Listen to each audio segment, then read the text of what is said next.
Welcome to my channel. So ఈరోజు recipe వచ్చేసి వంకాయ టమాటా పచ్చిమిర్చి కర్రీ. చాలా బాగుంటుంది, కారం లేకుండా ఈజీగా సింపుల్గా టేస్టీగా చపాతీ రోటీ పుల్కా అన్నం అన్నిటి మీద పర్ఫెక్ట్గా ఉంటుంది ఈ కర్రీ అయితే.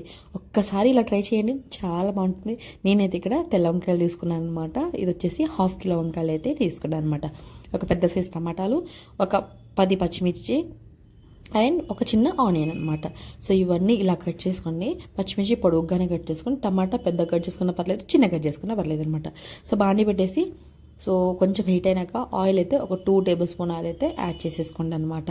సో ఇదంతా మీడియం ఫ్లేమ్లో చేసుకోండి, అప్పుడే కర్రీ కూడా చాలా బాగుంటుంది, ఈజీగా అయిపోతుంది, ఎక్కువ టైం అని పట్టదు. సో మనం టేస్టీగా తినాలి వంకాయ కర్రీ ఎప్పుడు ఒకేలా కాకుండా అంటే ఇలా డిఫరెంట్గా ట్రై చేయండి, సూపర్గా ఉంటుంది అనమాట. దీంట్లో చాలామంది ఎండి రొయ్యలు వేసుకుంటారు అండ్ ఇలా రొయ్యలు అయినా ఎండి చేపలైనా అలా వేసుకుంటారు. టేస్ట్ కూడా చాలా బాగుంటుంది. అండ్ ఇదైతే జొన్న రొట్టెలో అయితే ఇంకా బాగుంటుంది అనమాట. ఎండి రొయ్యలు వేసుకొని ఇలా తిన్నా బాగుంటుంది. Chapati or phulka perfect combination అనుకోండి. అండ్ రైస్ మీద ఇంకా బాగుంటుంది. మేము ఎక్కువ జొన్న రొట్టెల మీద చేస్తాం. సో ఈ కర్రీ అయితే సూపర్ టేస్ట్ ఉంటుంది అనమాట. సో ఇది మా అమ్మ చేస్తుంది ఇలా ఈ రెసిపీ. సో నేను నేర్చుకొని ఇలా చేసుకుంటున్నా, నేను కూడా ఇలా చేసుకుంటాను అనమాట. సో జొన్న రొట్టెలు చేయలేదు, మధ్యాహ్నం లంచ్ టైంకి ఈ కర్రీ చేశాను. అండ్ మా వారికి కూడా చాలా ఇష్టం. అండ్ అయితే ఆనియన్స్ ఫ్రై అయినాక సో వంకాయలు కూడా యాడ్ చేసేసుకోండి. వంకాయలు ఒక 50% మగ్గితే చాలన్నమాట. దాని తర్వాత వేరే చెప్తాను ట్రిప్ అనమాట. అండ్ ఇక్కడైతే ఒక టేబుల్ స్పూన్ సాల్ట్ వేసేసుకొని సో కలిపేసుకొని సో మీడియం ఫ్లేమ్లోనే చేసుకోండి ఇదంతా. సో మూత పెట్టేసి మగ్గనివ్వండి. సో మగ్గేలోపు సో మీరు ఆలోపు కూరగాయలు తరుక్కుంటే టమాటాలు అండ్ పచ్చిమిర్చి అవి తరిగేసుకోండి. అండ్ కొత్తిమీర కూడా యాడ్ చేసుకోండి, బాగుంటుంది. సో ఇలా అయితే వంకాయలు అయితే మగ్గినాయి. నేను మగ్గినాయా లేదా అని చూసుకోవడానికి ఒక చిన్న స్పూన్తో ఇలా మామూలుగా ప్రెస్ చేయండి. సో అప్పుడే అర్థమైపోతుంది ఎంత పర్సెంట్ మగ్గింది లేదా అనేది కూడా మనకి ఐడియా వస్తుంది అనమాట. మనం ఈ వంటని కలుపుతూ ఉండాలి. అండ్ మీడియం ఫ్లేమ్లో చేసుకుంటే ఏంటంటే టేస్ట్ కూడా సూపర్ ఉంటుంది. అండ్ నేను చోలే మసాలా కర్రీ పెట్టాను. సో అది చూడకపోతే వెళ్ళి చూడండి. అండ్ నచ్చితే కంపల్సరీ సబ్స్క్రైబ్ చేసుకోండి మన ఛానల్ని.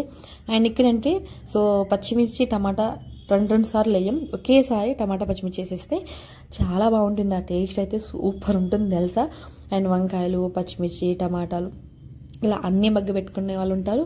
నేను ఓన్లీ ఆనియన్స్ వంకాయలు ఫ్రై చేసిన తర్వాత టమాటా పచ్చిమిర్చి కొత్తిమీర 2-3 ఒకేసారి యాడ్ చేసేస్తారనమాట.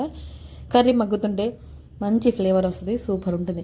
దీంట్లో చిటికెడు పసుపు కూడా యాడ్ చేసేసుకొని కలిపేసుకొని టమాటాలన్నీ సో మగ్గాలంటే సాల్ట్ కంపల్సరీ వేసే ఉన్నాం కదా, ఇంకొంచెం వేయాలంటే ఇప్పుడే యాడ్ చేసేసుకోండి. సో కలిసిపోతుంది అనమాట. ఒక్కసారి అంతా కలిపేసేసి సో మూత పెట్టేసి ఒక 3 మినిట్స్ మగ్గనివ్వండి. సో కర్రీ సూపర్గా ఉంటుంది. అండ్ ఫైనల్లో ఒక చిన్న టీ గ్లాస్ వాటర్ కూడా యాడ్ చేసుకుంటే సో టమాటాలు కూడా కొంచెం తొందరగా మగ్గడానికి వీలవుతుంది అనమాట. టమాటాలు అయితే ఒక 20% అయితే మగ్గేసాయి అనమాట. దాంట్లో నేను అంటే గంటతోనే సో ప్రెషర్ చేస్తే సరిపోతుంది అనమాట. సో ఇక్కడ టీ గ్లాస్ వాటర్ పోసేస్తే టమాటాలు కొంచెం మగ్గపోయినా నాటు టమాటాలు అలా ఉన్నా సో కొంచెం పచ్చిగా ఉన్నా సో కొంచెం వాటర్ వేసుకుంటే మగ్గిపోతాయి అనమాట. సో అలా ఈ రెసిపీ ఇలా చేసుకుంటే వంకాయ చాలా బాగుంటుంది. సో వంకాయ తినడం వల్ల కూడా ఇష్టంగా తింటారు, అంత బాగుంటుంది కర్రీ. సో ఎప్పుడు ఒకేలాగా చేసుకోకూడదు, అప్పుడప్పుడు కొంచెం వెరైటీగా చేసుకోవాలి. అండ్ చేసారు కదా కర్రీ కూడా పర్ఫెక్ట్గా ఎంత కలర్ఫుల్గా ఉందో. ఒక్కసారి గంటతో మరొకసారి సో ఇలా ప్రెషర్ చేస్తే సరిపోతుంది అనమాట. టమాటాలు కూడా ఆల్మోస్ట్ మగ్గిపోయినాయి. సో ఇంకొక 1 మినిట్ అయితే సరిపోతుంది అనమాట కర్రీ అవ్వడానికి. సో చాలా మంచి ఫ్లేవర్. సో ఎంత బాగుందో తెలుసా కర్రీ అయితే. టేస్ట్ మాత్రం సూపర్గా ఉందన్నమాట. సో ఈ వీడియో మీకు నచ్చింది అనుకుంటున్నాను. నచ్చితే కంపల్సరీ మంచిగా అనేది సబ్స్క్రైబ్ చేసుకోండి. అండ్ కొత్తగా చూస్తుంటే సబ్స్క్రైబ్ చేసుకోండి. అండ్ నా ఛానల్ అన్ని వీడియోస్ చూసి నచ్చితేనే సబ్స్క్రైబ్ చేసుకోండి, లేకపోతే స్కిప్ చేసేసేయండి అంతే. సో కర్రీ అయితే అయిపోయింది. ఒక్కసారి ఇలా ట్రై చేయండి, చాలా బాగుంటుంది. ఇంకొక వెరైటీ వంకాయతో